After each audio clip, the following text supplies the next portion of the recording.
Shalom, selamat Natal untuk kita semua. Bapak Ibu saudara-saudara sekalian, bangsa yang berjalan di dalam kegelapan telah melihat terang yang besar. Ayat 1. Bangsa yang berjalan di dalam kegelapan telah melihat terang yang besar. Kalimat ini disederhanakan oleh Majelis Sinode Gemit dalam tema Malam Natal saat ini. Habis gelap, terbit terang. Habis gelap, terbitlah terang. Bapak Ibu saudara-saudara, kegelapan sedang meliputi bangsa Yehuda. Israel itu pecah jadi dua setelah Salomo. Ada Israel dan Israel Selatan. Israel Selatan itu yang disebut dengan Yehuda. Dan pada saat itu, sekali lagi bangsa Yehuda sedang diliputi oleh kegelapan. Bahkan lebih seram lagi dikatakan bahwa bangsa Yehuda sedang diliputi oleh kekelaman kehidupan. Mengapa? Karena saat itu bangsa Yehuda sedang ada di dalam peperangan. Mereka sedang ada di dalam kepungan militer bangsa Asyur dan juga Mesir. Bahkan selama 40 tahun, umat Israel terus-menerus berada di dalam peperangan melawan Asyur dan Mesir. Peperangan-peperangan yang terjadi selama 40 tahun itu menunjukkan bahwa masa depan Israel sedang ada di dalam kekelaman. Masa depan bangsa Israel sedang hidup di dalam kesuraman, kegelapan. Mereka tidak bisa secara bebas menjalani kehidupan di tanah sendiri. Inilah juga yang terjadi di dalam kehidupan kita sebagai bangsa, sebagai warga dunia. Saat ini kita berhadapan dengan COVID-19, membuat kita tidak bisa bergerak secara bebas dan leluasa. Semua pergerakan kita dibatasi, imbasnya itu pada kehidupan ekonomi. Ekonomi bangsa dan dunia bertumbuh minus. Banyak perusahaan yang bangkrut. Situasi COVID yang terjadi dalam kehidupan bangsa dan dunia membuat dunia ini terasa gelap. Bangsa ini juga terasa gelap, ada di dalam kesuraman kehidupan. Bukan hanya COVID, Bapak Ibu saudara-saudara. Bukan hanya COVID yang membuat dunia ini gelap. Tetapi keadaan kehidupan berbangsa dan bernegara itu juga mengalami kegelapan di mana-mana. Kita masih berhadapan dengan korupsi. Kita masih berhadapan dengan kejahatan. Kita masih berhadapan dengan kekerasan dalam rumah tangga. Kita masih berhadapan dengan pemerkosaan. Kita masih berhadapan dengan terorisme. Situasi kita gelap. Kita berada di dalam kesuraman. Tekanan-tekanan dari kelompok mayoritas terhadap kelompok minoritas itu kian hari semakin merajalela di mana-mana. Padahal bangsa ini kurang apa? Banyak profesor ekonomi tapi tidak bisa mengatasi kemiskinan.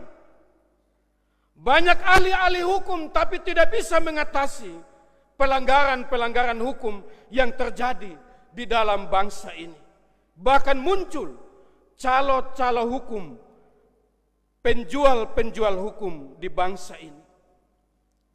Agama-agama termasuk gereja yang adalah lembaga-lembaga penjaga moral bangsa juga ikut-ikutan membuat dunia, bangsa tambah gelap.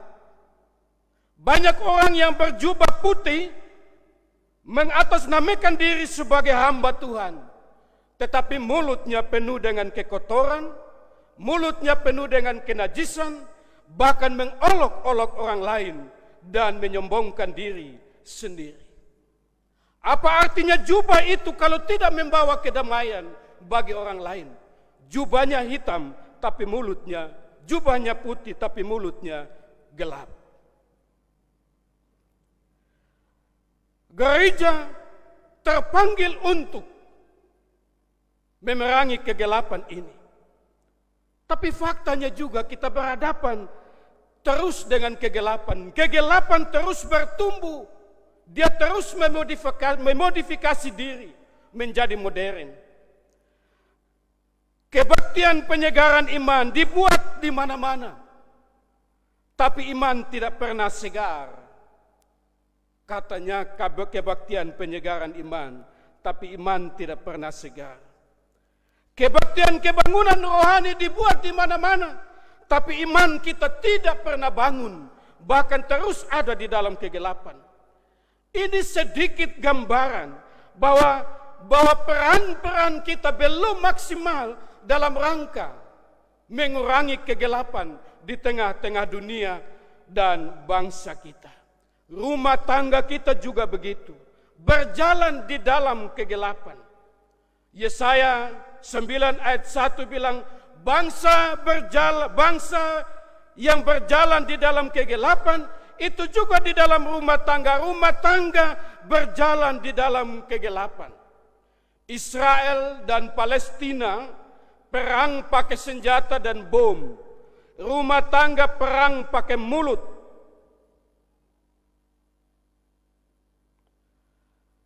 Kita juga menggunakan media sosial untuk saling memaki, saling mengejek, saling merendahkan satu dengan yang lain. Saya catat salah satu Facebook bilang begini, kalau dia ada di sini bersyukur, lu tunggu, beta dapat sang lu, beta akan kas hancur lu pun mulut, GBU.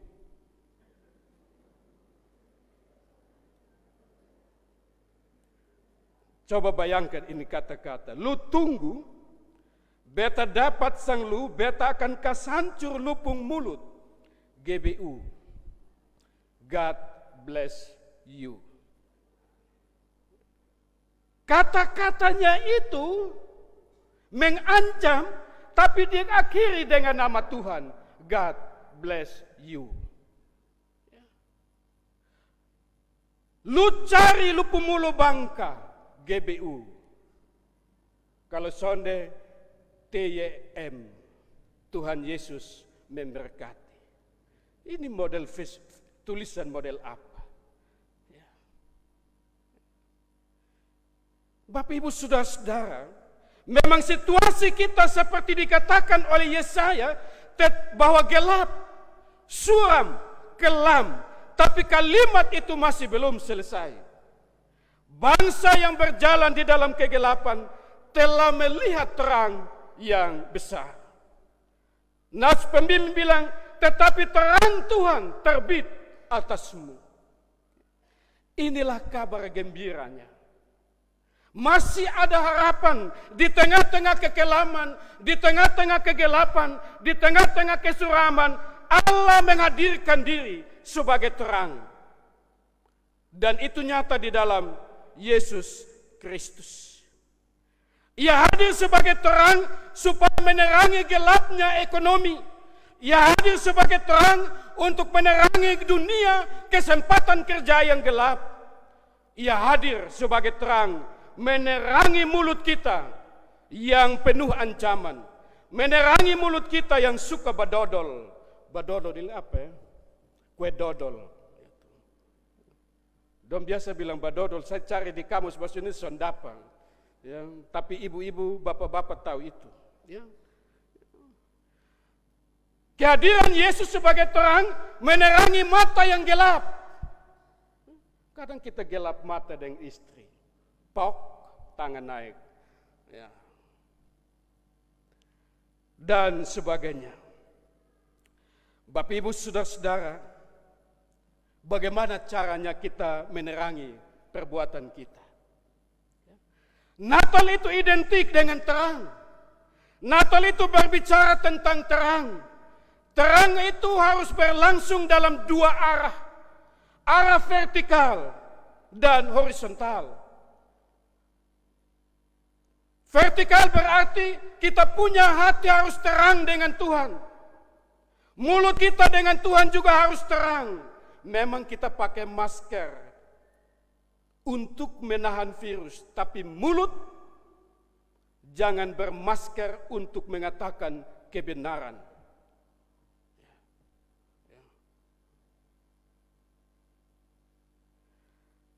Terang juga harus horizontal, menyapa manusia dan alam ini. Jadi terang akan terjadi di atas dunia kalau ada keharmonisan antara sorga dan bumi. Seperti yang diserukan para malaikat, kemuliaan bagi Allah di tempat yang maha tinggi dan damai sejahtera di bumi di antara manusia yang berkenan kepadanya. Bapak Ibu saudara-saudara, sekali lagi, merayakan Natal berarti merayakan terang. Dan inilah panggilan kita sebagai orang percaya. Panggilan kita sebagai umat pengikut-pengikut Kristus yang adalah terang itu sendiri. Tapi dalam kenyataan Bapak Mama, terang kita tidak seperti yang Yesus harapkan. Memang ada terang, tapi tidak seperti yang Yesus harapkan. Saya catat ada 5 jenis terang orang Kristen. Nanti Bapak Mama mau di mana saya tidak tahu, tapi saya baca saja. Terang yang pertama, terang orang Kristen yang pertama adalah terang lampu listrik. Bapak Ibu saudara-saudara, listrik itu menyala tergantung apa? PLN. Bola ini bisa menyala kalau PLN menghidupkan mesinnya. Kalau dia kasih mati, bolanya juga mati. Kita pun terang itu seperti itu kadang. Tergantung kepada situasi. Bola menyala tergantung PLN, kita pun terang itu tergantung situasi. Tergantung mood, tergantung kemauan, tergantung ekonomi dan sebagainya. Kalau ekonomi hancur, terang juga hancur. Kalau situasi tidak enak, maka dia pun terang juga mulai berkurang. Banyak orang yang cahaya terangnya seperti itu. Mereka tergantung pada orang lain. Dia tergantung pada organisasi. Dia hadir di gereja tergantung cuaca. Semua tergantung dan sebagainya. Terang yang kedua, terang Petromax. Dulu kita bilang lampu gas.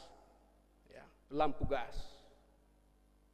Lampu gas itu dia pun nyala akan baik kalau dipompa. Dipompa. Semakin dipompa dia memancarkan cahaya yang bagus.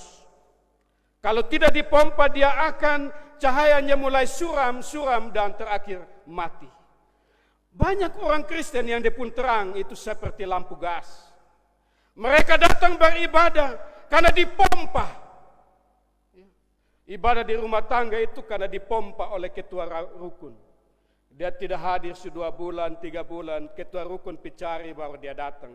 Itu iman terang lampu gas. Musgasan dia baru dia foe. Maksudnya musgasan dia baru dia ibadah. Terang yang ketiga adalah senter, lampu senter. Yang pegang senter biasa tahu toh. Yang pegang senter itu gelap, di depannya yang terang. Yang pegang senter itu hidup di dalam kekelaman, yang di depan dia itu yang terang. Orang yang terangnya lampu senter adalah hidupnya selalu menjadi sorot. Ya hidupnya suka sorot orang lain. Hidupnya suka senter orang lain. Jadi dia center orang lain supaya terang, dia gelap. Ya. Padahal Yesus bilang, mengapakah engkau melihat selumbar di mata saudaramu, sedangkan balok di dalam matamu sendiri tidak engkau ketahui. Ini menunjukkan bahwa betapa mudahnya kita menyalahkan orang lain, sedangkan diri kita bebas dari kesalahan. Sikap ini menyebabkan cahaya itu hilang pada kita, tapi orang lain yang kita sorot supaya lebih baik. Yang tukang bagosip itu masuk di senter. Yang tukang badodol itu masuk di senter. Yang suka menjelekkan orang lain masuk di senter. Terang yang keempat, obor. Nyalanya obor. Obor itu dia punya nyala bagus tapi asap juga banyak. Nyalanya ada tapi asapnya juga banyak. Dan orang yang pegang obor bikin sesak napas karena asap. Banyak orang Kristen yang terangnya seperti obor bikin sesak. Kadang istri bilang, "Coba dia mati baik."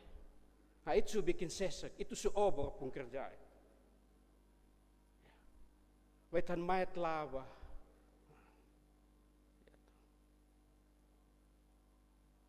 Anak-anak muda yang suka motor apa itu? Racing yang bunyinya buuuu. Kotong yang lihat itu kota bilang, "Coba dia mati baik." Nah, yang racing itu obor, bikin sesak.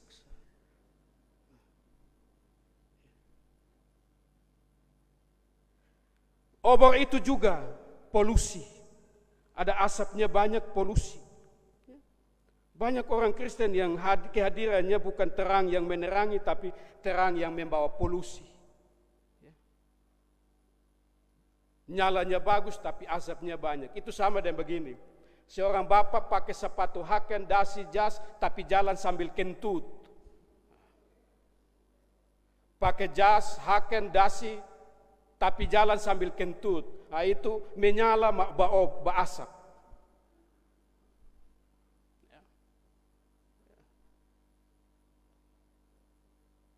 Yang kelima, pelita. Pelita itu menyala, tidak hanya menerangi orang lain, tapi pelita itu sendiri terang. Lilin itu tidak hanya menerangi orang lain, tapi lilin itu sendiri terang. Yang dimaksudkan bagi kita, panggilan iman kita, mereka yang merayakan Natal, itu harus menerangi orang lain, tapi dia sendiri juga harus terang. Ini 5 model terang. Bapak Ibu ada di mana? Pulang dan renungkan. Natal sesungguhnya memberi peluang kesempatan kepada kita untuk partisipatif dalam rangka menghadirkan terang bagi dunia ini. Menghadirkan terang dalam rumah tangga. Menghadirkan terang di lingkungan kerja. Menghadirkan terang di mana-mana kita ada.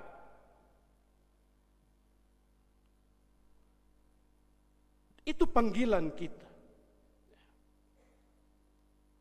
Jangan hanya pohon Natalnya yang terang, tapi kita juga mesti terang. Orang Kristen harus hadir untuk membawa terang itu dalam situasi ekonomi yang terpuruk.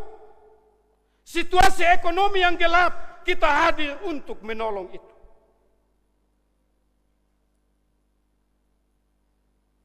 Merayakan Natal berarti mengakhiri kegelapan dan memulai terang itu. Habis gelap, terbitlah terang. Amin.